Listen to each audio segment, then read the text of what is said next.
Good morning. This is Rosario Aurelius.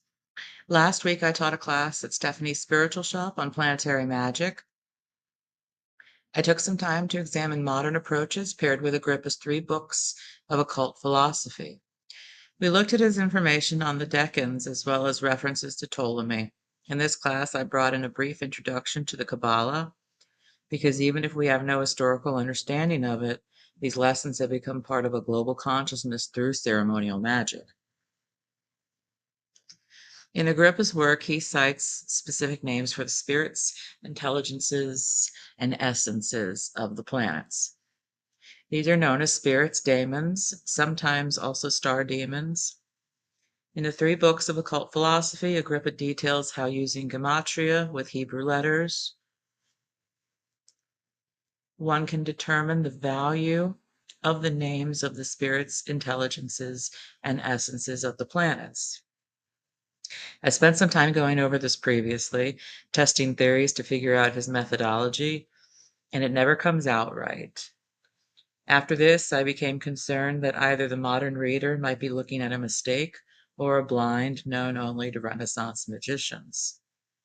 A third theory that I've considered is that it was translated wrong because it looks like it was translated from Hebrew to Latin. I have worked with alphanumeric grids of 9 and 11 digits, though my preference is 11, and started to reformulate the gematria values of the names of the spirits, intelligences, and essences of the planets. Ceremonial magicians, and I count myself in that group, have a tendency to devote themselves to older systems.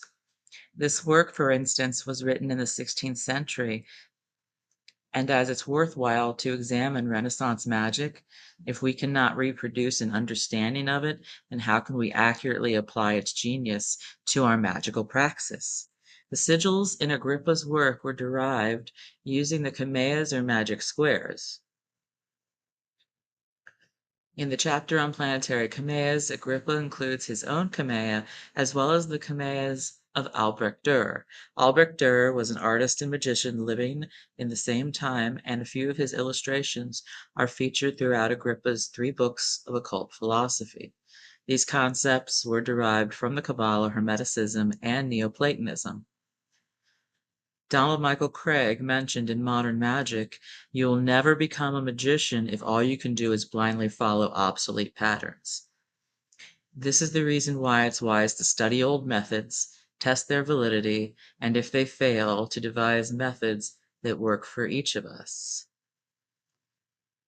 Thank you for listening. Have a great day.